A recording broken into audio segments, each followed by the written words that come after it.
ವಯಸ್ಸು ಬರೀ ನಂಬರಷ್ಟೇ ಅಂತ ನಮ್ಮ ಅನೇಕ ಹಿರಿಯರು ಸಾಬೀತುಪಡಿಸಿದ್ದಾರೆ. ಆಟೋಟಗಳಿಗೆ, ಸಾಹಸಿಗಳಿಗೆ ವಯಸ್ಸಿನ ಹಂಗಿಲ್ಲ ಎಂಬುದು ಅನೇಕ ಬಾರಿ ಸಾಬೀತಾಗಿದೆ. ಅದೇ ರೀತಿ ಇಲ್ಲೊಂದು ಕಡೆ ಹಿರಿಯರೊಬ್ಬರು ಮೊಮ್ಮಗನ ಜೊತೆ ಸೇರಿಕೊಂಡು ಮಾಡಿದ ಸಾಹಸವೊಂದು ಈಗ ಸಾಮಾಜಿಕ ಜಾಲತಾಣದಲ್ಲಿ ವೈರಲ್ ಆಗಿದೆ. ಸ್ಪೋರ್ಟ್ಸ್ ಕಾರು, ಸ್ಪೋರ್ಟ್ಸ್ ಬೈಕ್ಗಳು, ಐಷಾರಾಮಿ ಕಾರುಗಳು ಎಲ್ಲ ಯುವ ಸಮೂಹದ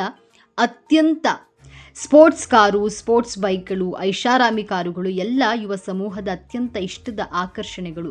ಅವುಗಳಲ್ಲಿ ರೈಡ್ ಮಾಡಬೇಕು, ಸುತ್ತಲೂ ತಿರುಗಿಸಿ ಮಜಾ ಮಾಡಬೇಕು, ರೇಸಿಂಗ್ ಮಾಡಬೇಕು, ವೀಲಿಂಗ್ ಮಾಡಬೇಕು ಎಂಬುದು ಅನೇಕ ಆಸೆ. ಆದರೆ ವಯಸ್ಸಾದವರು ಈ ಸಾಹಸಕ್ಕಿಳಿಯುವುದು ತೀರಾ ಕಡಿಮೆ. ಆದರೆ ವೃದ್ಧರೊಬ್ಬರು ಇಲ್ಲಿ ಫೋರ್ಡ್ ಮುಸ್ತಾಂಗ್ ಕಾರನ್ನು ಸುತ್ತಲೂ ತಿರುಗಿಸಿ ಸ್ಪಿನ್ ಮಾಡಿದ್ದು ಈ ವಿಡಿಯೋ ಈಗ ಸಾಮಾಜಿಕ ಜಾಲತಾಣದಲ್ಲಿ ಸಖತ್ ವೈರಲ್ ಆಗಿದೆ. ಈ ವಿಡಿಯೋದಲ್ಲಿ 52 ಲಕ್ಷಕ್ಕೂ ಅಧಿಕ ಮಂದಿ ವೀಕ್ಷಿಸಿದ್ದು ತಾತನ ಸಾಹಸಕ್ಕೆ ಶಭಾಷ್ ಎಂದಿದ್ದಾರೆ.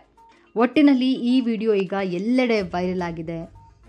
ವಯಸ್ಸು ಬರೀ ನಂಬರ್ ಅಷ್ಟೇ. ನಿಜಕ್ಕೂ ಕೂಡ ಸಾಹಸ ಮಾಡೋರಿಗೆ ವಯಸ್ಸು ಕಾಣಸಿಗೋದಿಲ್ಲ. ಅಂದರೆ ಎಷ್ಟೇ ವಯಸ್ಸಾಗಿದ್ದರೂ ಆ ಒಂದು ಹುಮ್ಮಸ್ಸಿದ್ರೆ ಏನು ಬೇಕಾದರೂ ಮಾಡಬಹುದು ಅನ್ನೋದಕ್ಕೆ ಈ ಒಂದು ವಿಡಿಯೋ ಕೂಡ ಉದಾಹರಣೆಯಾಗಿದೆ. ಇನ್ನು ಆಟೋಟಗಳಿಗೆ ಸಾಹಸ ಮಾಡುವವರಿಗೆ ವಯಸ್ಸಿನ ಹಂಗಿರೋದಿಲ್ಲ. ಇದಕ್ಕೆ ಅನೇಕ ಬಾರಿ ನಮಗೆ ಸಾಕ್ಷಿಗಳು ಸಿಗುವಂಥದ್ದು. ಅದೇ ರೀತಿಯಲ್ಲಿ ಒಂದು ಕಡೆ ಹಿರಿಯರೊಬ್ಬರು ಮೊಮ್ಮಗನ ಜೊತೆ ಸೇರಿಕೊಂಡು ಮಾಡಿದಂತಹ ಸಾಹಸವೊಂದು ಈಗ ಸಾಮಾಜಿಕ ಜಾಲತಾಣದಲ್ಲಿ ಬಹಳಷ್ಟು ವೈರಲ್ ಆಗಿದೆ.